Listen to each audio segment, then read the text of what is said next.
Ok, sejam todos bem-vindos, então, mais uma vez, né? Nessa semana em que nós estamos estudando as Escrituras. Toda terça-feira, às 20 horas, nós nos reunimos aqui para estudarmos o livro de Romanos.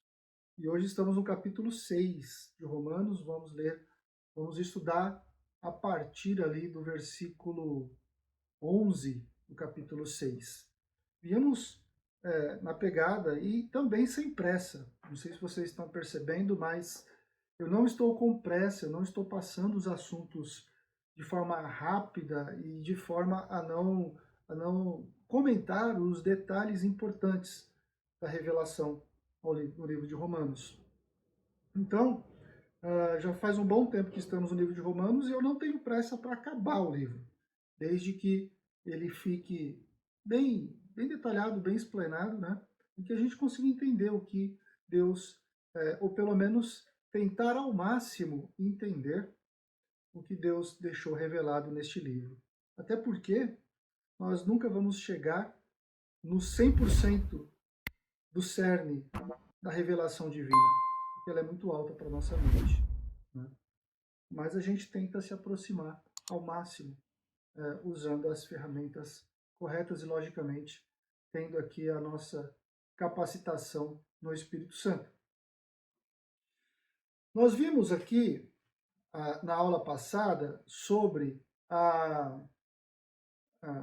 nos versos de 5 a 10, a explicação, né? Uma explicação mais ampla da verdade que o apóstolo Paulo tem apresentado ali no capítulo 6. Como é de costume, nós vimos que ele apresenta primeiro o princípio e depois ele desenvolve o seu princípio. Ele vai assim na carta toda, como eu já disse para vocês. O versículo 5 colocou ali, porque se fomos unidos com ele na manifestação ou na semelhança da sua morte, certamente o seremos também na semelhança da sua ressurreição. E aí então, falei um pouco sobre isso. Também falei sobre a questão de sermos enxertados, né, que Paulo usa ali a metáfora do enxerto de uma planta em Cristo, né, que nós agora estamos unidos, temos uma relação com Cristo, uma relação na sua morte e na sua ressurreição. Versículos de 6 a 10 nos mostra esta identificação que temos com Cristo por meio da sua morte e por meio da sua ressurreição, a identificação esta que nós recebemos mediante a fé por meio da graça. Então, falei um pouco sobre isso semana passada, né? E agora nós vamos falar, a partir do versículo 11, sobre o princípio, a aplicação, podemos dizer assim, do princípio desta identificação com Cristo. Tudo bem, eu me identifico com Cristo, estou ligado com Cristo, tanto na sua morte quanto na sua ressurreição, por causa da minha resposta em fé, por causa da graça do Senhor Deus por mim, por você, nós estamos ligados em Cristo. Então, o que isso quer dizer, então? Qual é a aplicação disso para a minha vida? O que Paulo quer que eu seja ou que eu faça? Haja visto, então, que eu tenho esta ciência agora de que eu estou ligado a Cristo. Então, a partir do versículo 11, ele vem falando sobre esta ligação, ou a aplicação desta ligação para o nosso dia a dia em si. O que isso implica para mim? O que isso implica para você estar ligado em Cristo? Né? Logicamente que todo cristão tem o dever de aplicar na sua vida o princípio da sua identificação com Cristo. Isso faz parte da vida do cristão. E o apóstolo Paulo, então, nesse trecho a partir do versículo 11, ele muda o tom. Ele não fala mais de modo indicativo, mostrando, apontando alguma coisa, indicativo. Então agora ele vai passar para um modo exortativo na sua escrita, na sua revelação aqui. Então o Senhor ele começa agora a exortar os crentes, os ouvintes desta carta, e logicamente todos nós que somos ouvintes dessa carta. Então, logo ele começa a convidar as pessoas a colocar em prática algumas coisas. Então, seria como se ele dissesse ao cristão o seguinte: olha só, pessoal, vocês estão livres do pecado. Então agora, já que vocês estão livres do pecado, vocês agora são súditos de Deus. A sua posição agora é uma posição de súdito de Deus. Então, já que você agora participa desse reino de Deus, que você é súdito, agora então você vai ter que viver, ou você deve viver, como cidadão deste reino. Não vai servir mais o pecado. Agora você vai servir a Deus. Vamos ler o versículo 11 desta passagem? Capítulo 6, versículo 11. Olha o que o versículo 11 diz.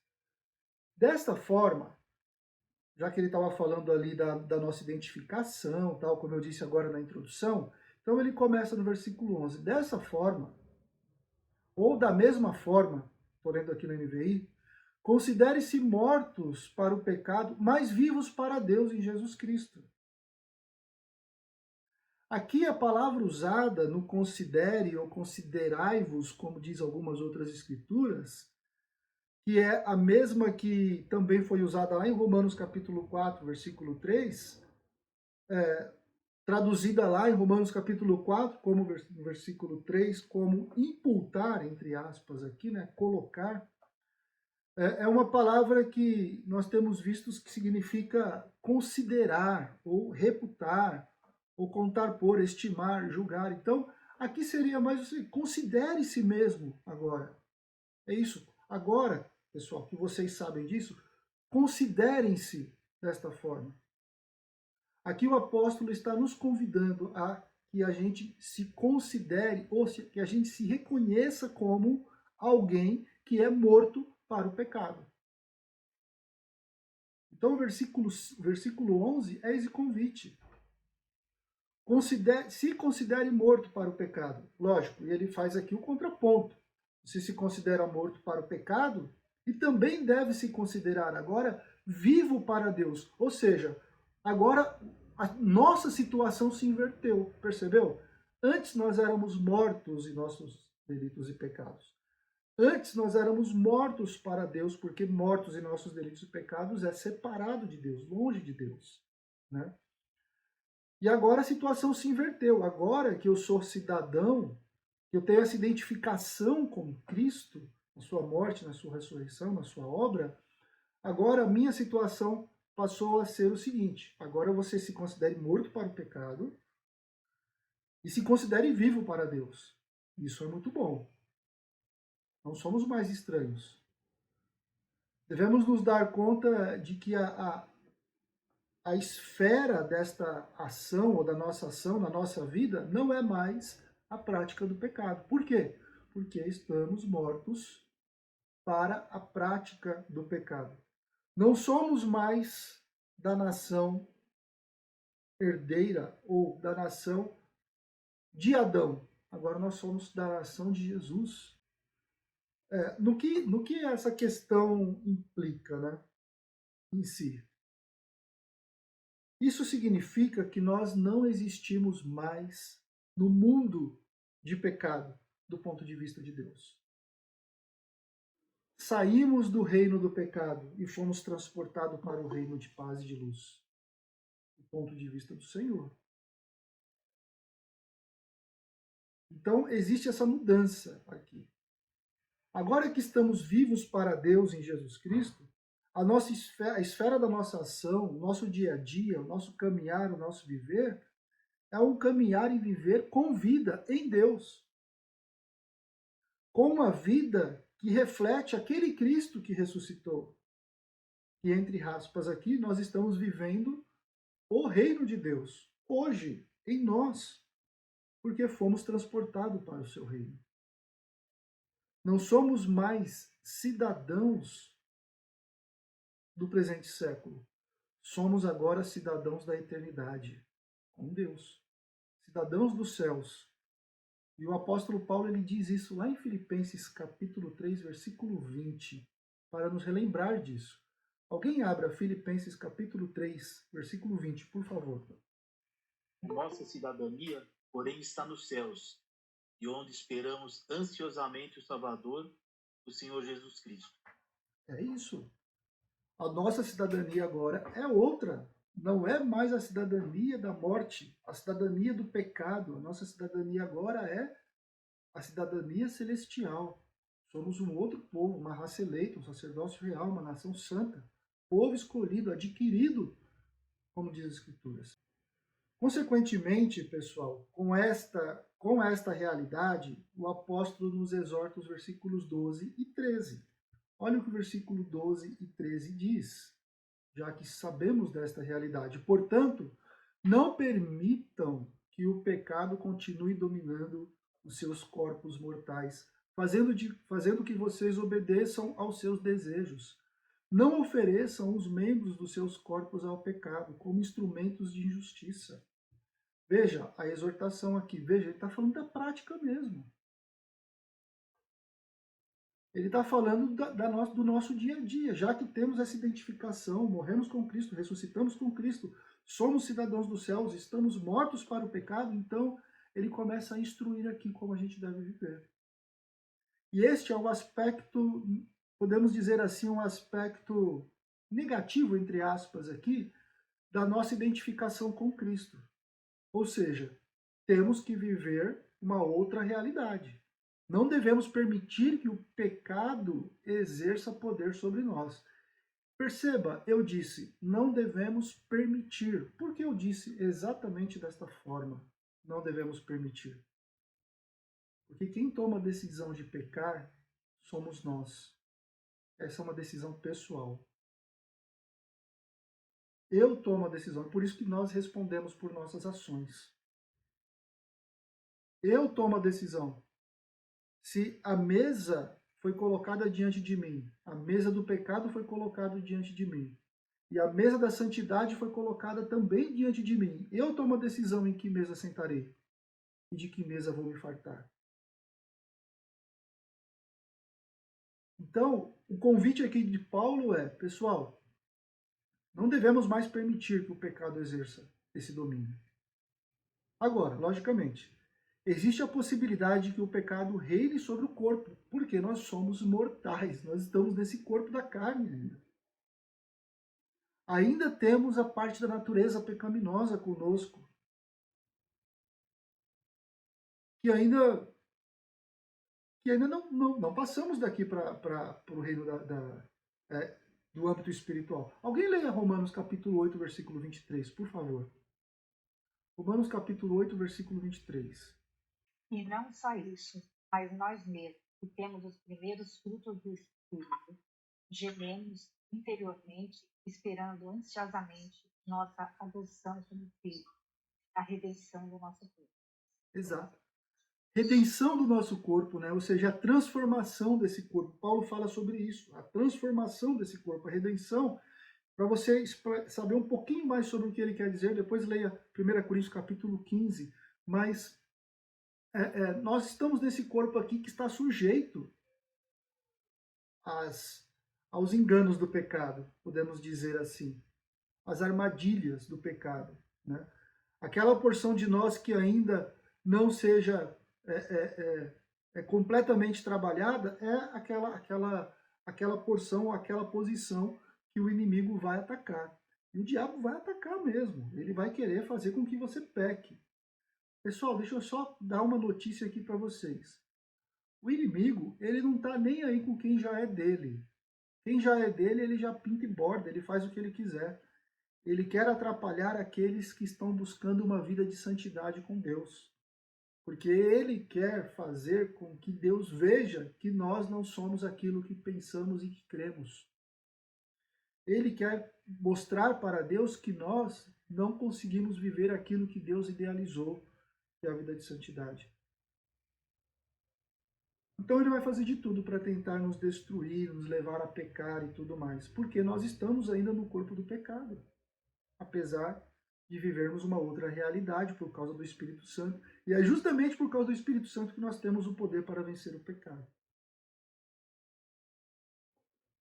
Mas é isso que isso é algo que nós devemos refletir constantemente.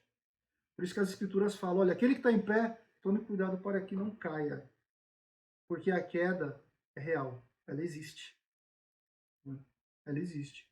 Se você ouvir qualquer pessoa falar, o crente não peca, o crente não tem problemas com pecado, não tem problemas na vida, fuja, porque essa pessoa está falando uma mentira para você. A vida de santidade implica que nós reconheçamos quais são os nossos pecados e lutemos contra esses pecados para sermos cada vez mais parecidos com Jesus. Isso é santificação. É reconhecimento de pecados para que amanhã eu seja melhor que hoje. Isso é santificação. É verdade que o nosso corpo ainda está sujeito aos ataques do inimigo. Não podemos negar isso. Mas nem por isso nós estamos completamente sozinhos, ou nós estamos sozinhos. Não é isso. Nosso corpo é algo que nós devemos zelar, que nós devemos cuidar. E é muito interessante porque Paulo fala para não usarmos o nosso corpo como instrumento do pecado. Por quê? O pecado ele se instrumentaliza através de nossas ações. E não somente de nossas ações. Eu falei instrumentaliza. O pecado ele existe em pensamentos, palavras e ações. Jesus Cristo já levou o nível, como eu disse para vocês da última aula. Mas, Senhor, e se olhar, Jesus falou, camarada, se você olhou e pensou, você já pecou. Pronto, a régua do pecado para Deus ficou muito alta. E quando o pecado nos pedir que façamos as coisas más, que caiamos em nossas concupiscências, devemos nos lembrar que não permanecemos mais como escravos dele. E que, como cidadãos dos céus, podemos e até devemos empregar o nosso corpo de uma forma distinta de vida. Não. Eu não vou ser usado para cometer pecados contra Deus. O nosso coração e o nosso corpo, ele não está sujeito mais ao pecado. Está sujeito a Deus, mas é uma luta que devemos travar constantemente contra o pecado. Por isso que a exortação está aqui. Por isso que Paulo fala desta forma. Não ofereçam os membros dos seus corpos ao pecado como instrumentos de injustiça. Porque essa é uma realidade. Tudo bem, eu posso entrar em algumas questões culturais aqui, ok? Existia, sim, na época em que foi escrito, situações onde a prostituição era algo muito forte. Existia a prostituição cultural. Eu não sei se alguém já ouviu falar sobre isso aqui, não é? Onde existiam templos de deuses. Afrodite, por exemplo, era uma delas, né? Onde o culto era literalmente relações sexuais. Então era comum com que as pessoas daquela época iam prestar cultos a deus Afrodite fazendo relações sexuais com as sacerdotisas de Afrodite, que viviam no templo prontas para ter relações sexuais com aqueles que iam adorar a deusa. Então existem outras questões aqui menores com relação ao uso do corpo como instrumento do pecado. Né, em si. Paulo deixa entender aqui um pouquinho mais à frente sobre isso. Okay?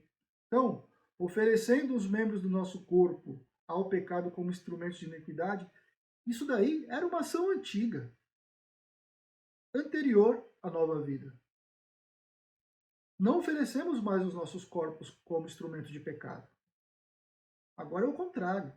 Agora nós oferecemos a Deus como alguém que ressuscitou dos mortos, como instrumento de justiça. Essa última parte do versículo é um aspecto positivo da nossa experiência com Cristo. Tanto os membros do nosso corpo quanto como nós mesmos devemos nos dar por inteiro a Deus. Nós não nos entregamos a Deus somente de forma parcial. Olha, Deus, eu me entrego a Ti somente minhas mãos. Minhas mãos eu entrego a Ti, não entrego minha mente nem meu coração.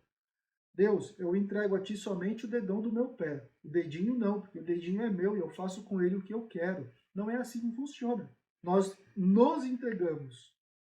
Veja, Paulo falou anteriormente que nós nos identificamos na morte e na ressurreição com Cristo. Fazemos parte, fomos enxertados, fazemos parte agora de tudo isso. Como filho pródigo, né, depois de ter estado longe, vivendo o pecado da forma que queria, e voltou para o lar do Pai e encontrou ali graça divina, alegria, e ele foi recebido com grande alegria, e diz assim: porque este meu filho estava morto e reviveu, tinha se perdido e foi achado. Nós somos a mesma coisa aqui, pessoal. Nós estávamos mortos e revivemos. Estávamos perdidos e fomos achados. Então, não vamos viver mais aquela vida de outrora, aquela vida de antigamente, que era a vida no pecado. Então, Paulo está dando essa exortação aqui. Ele está dando um convite aqui à santidade. Agora, do versículo 14 em diante, nós podemos ver aqui a razão pela qual devemos aplicar esse princípio. O princípio de santidade. O princípio da morte para o pecado e vivo para Deus, né, em si. A razão pela qual nós não devemos permitir que o pecado nos domine. Aqui é o fato de que não estamos mais na condição em que nós nos encontrávamos quando estávamos sob a lei. E nesta situação, sob a lei, nós estávamos condenados, não tínhamos poder para nada, não tínhamos poder para vencer o mal, nós estávamos sem recursos nenhum. Agora, no novo estado, nós contamos com novos recursos, nós contamos com o poder que foi nos dado por meio da graça de Deus. E aqui Paulo apresenta, no versículo 14, a tese de que o pecado não terá domínio sobre nós, pois não estamos debaixo da lei, sim debaixo da graça. Versículo 14 é isso, é a tese que ele coloca aqui. E depois ele desenvolve essa tese dos versículos 15, olha só, até o capítulo 8, versículo 39, Paulo está desenvolvendo esta tese de que não estamos, o pecado não tem mais domínio sobre nós, porque não estamos mais debaixo da lei, e sim debaixo da graça. E é muito assunto que ele vai tratar aqui para defender isso. E ele vai explicar, ele vai explanar isso de uma forma onde todos possam entender. E vamos tentar entender também, então, o que isso... Eu vou ler o versículo 14, somente para... Eu já citei, né, aqui, já li basicamente. Pois o pecado não os dominará, porque vocês não estão debaixo da lei, mas debaixo do pecado. Bom, como eu disse para vocês, essa aqui é a tese que ele vai agora começar a explicar. E ele reafirma aqui com essa tese, em outras palavras, o que ele já disse anteriormente, que o pecado já não tem poder sobre nós, mas ele amplia a ideia aqui, porque ele já disse que o pecado não tem poder sobre nós, então ele vai um pouco mais adiante e diz, olha só, você não está mais debaixo da lei. E ele então ele coloca a lei e a graça nesta sentença. Não devemos permitir que o pecado exerça, assim, esse poder sobre nós, como nós vimos. Então, por que já não... por que nós não podemos mais permitir que o pecado exerça esse poder? Porque o pecado não é nosso dono mais. Não somos mais escravos dele. Literalmente é isso. E já que o Senhor é o nosso Senhor, o pecado ele não mais tem esse domínio. Nós não estamos mais debaixo da lei, e sim debaixo da graça. Ele colocou lei e graça um do lado do outro aqui novamente. Nós não estamos mais debaixo de um sistema legal que nos deixava abandonados ou aos nossos próprios recursos para lutar contra o mal e não tinha poder para nos salvar. Esse sistema legal. Estou falando da lei, como nós já vimos anteriormente nos nossos estudos. Então, agora nós contamos com a graça de Deus. E essa graça, ao contrário da lei, nos liberta desta lei. Nos capacita a vencer o mal em nossa vida. Esta graça que nos capacita. E o pecado, como Paulo vai mostrar mais tarde, lá no capítulo 7, versículo 5, 8, versículo 11, etc., Paulo emprega a palavra lei de forma que ela nos escraviza. Ele mostra nesse trecho que a lei é um instrumento que nos acorrentava, que nos aprisionava de alguma forma. Então ele vem mostrando que Jesus nos libertou dessa condição de escravo, de presos da lei, por meio da sua graça. Através do seu poder, ele nos deu essa possibilidade. Então, ele expande essa explicação, mostrando que a lei nos amordaçava, a lei nos escravizava, nos acorrentava, e não conseguia fazer nada além daquilo, enquanto a graça fez algo excepcional, totalmente diferente. Não estar debaixo da lei, mas debaixo da graça, não significa, logicamente, como alguns aqui possam interpretar, e alguns no meio até pseudo-cristãos interpretam, que como cristãos não estamos na obrigação mais de obedecer os mandamentos de Deus, mas estamos livres para pecar. Isso aqui, pessoal, é uma falácia horrível. Existem pessoas que falam assim, não, o Velho Testamento não é mais para a igreja.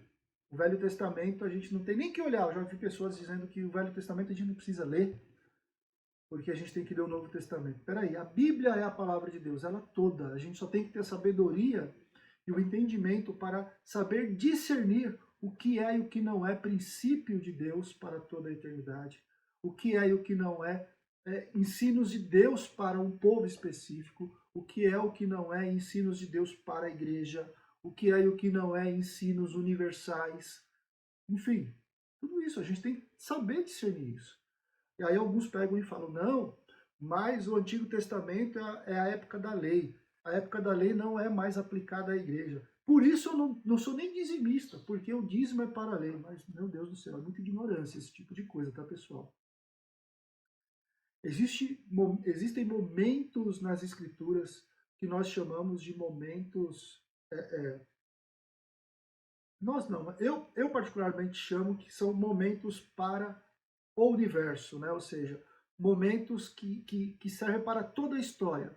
Por exemplo, alguém pode me dizer quando a lei surgiu? A lei para Israel, tá bom? A lei mosaica que eu estou dizendo, né? A Torá, podemos dizer assim, tá certo? Mais ou menos a Torá, a lei mosaica. Alguém pode me dizer? A lei surgiu na época de Moisés, né? Na época de Moisés, né? Escrita, né? Isso. Primeiro... Escrita, tudo. Isso. Exato. Foi na época de Moisés. Exato. Primeiro decálogo da lei para o povo foram os 10 mandamentos, podemos dizer assim. E antes disso, Deus não ensinou nada? O que vocês acham? Sim, sim. Como até eu estava vendo aqui uma passagem em Gênesis, né? Uhum. Que logo depois da queda do homem, né? Que quando ele está se referindo a Caim, né? Que ele diz no capítulo 4, versículo 7, diz que se procederes bem, não é certo que serás aceito. Se todavia procederes mal, eis que o pecado já as aporta. O seu desejo será contra ti, mas a ti cumpre dominá-lo. Exato. Ele já existia aí uma ordem de Deus, né, acerca do pecado, né? Um ensinamento ali, né? O Senhor ensinou grandes princípios antes da lei mosaica, que é para a humanidade toda. Inclusive o dízimo, viu, gente? Tá lá, antes mesmo da lei mosaica.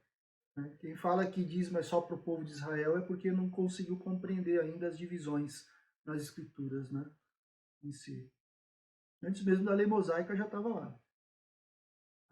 A oferta, a entrega, né, do dízimo em si. E depois vem o período em que Deus escreve, começa a se relacionar com um povo escolhido, que é o povo de Israel, né? Então ele começa a se relacionar com esse povo depois de Abraão. Então ele começa a falar Abraão, Isaac, Jacó e tal e tudo mais. Ele começa a se relacionar de uma forma muito específica, muito especial, porque ele está preparando, ele separou, ele santificou, separar e santificar, né? Ele separou um povo na terra para chamar dele, porque ele tinha um plano com este povo, e o plano dele era se revelar ao mundo através desse povo. E ele fez isso, e ele faz isso. E então ele começa a se relacionar com esse povo, fazer promessas para esse povo, começa a corrigir esse povo e tudo mais. Mas quer dizer que tudo aquilo que Deus fez com esse povo, os ensinamentos que ele fez com esse povo não se aplica a nós? Existem princípios gigantescos, enormes, maravilhosos que Deus deixou para este povo, que é para toda a humanidade.